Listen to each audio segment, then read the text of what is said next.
Welcome to the Genius Factory. Enjoy the video. You begin by preparing inputs and a minimal model. Load your labeled data and inspect class balance and outliers. This shapes augmentation and sampling.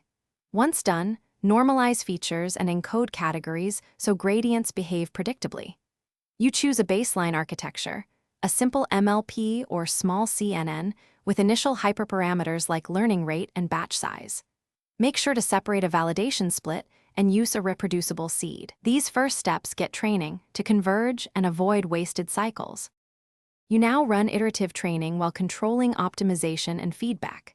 Start with Atom or SGD, pick a sensible batch size, and apply a learning rate schedule so training can escape plateaus.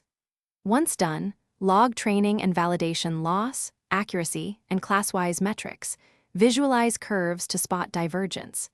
Make sure to save checkpoints and enable early stopping on validation loss to prevent overfitting. You should also test simple augmentations and regularization if training stalls, because that often fixes generalization. You finish by validating performance and preparing the network for use. Run a held-out test set, produce a confusion matrix and per-class metrics to understand failure modes. Once done, apply model compression like pruning or quantization if latency or size matters, and export a reproducible artifact. Make sure to validate the exported model in the target environment.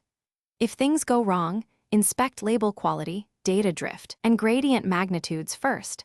A single mislabel or shifted distribution often explains large. Thanks for watching. If you found this helpful, don't forget to like and subscribe.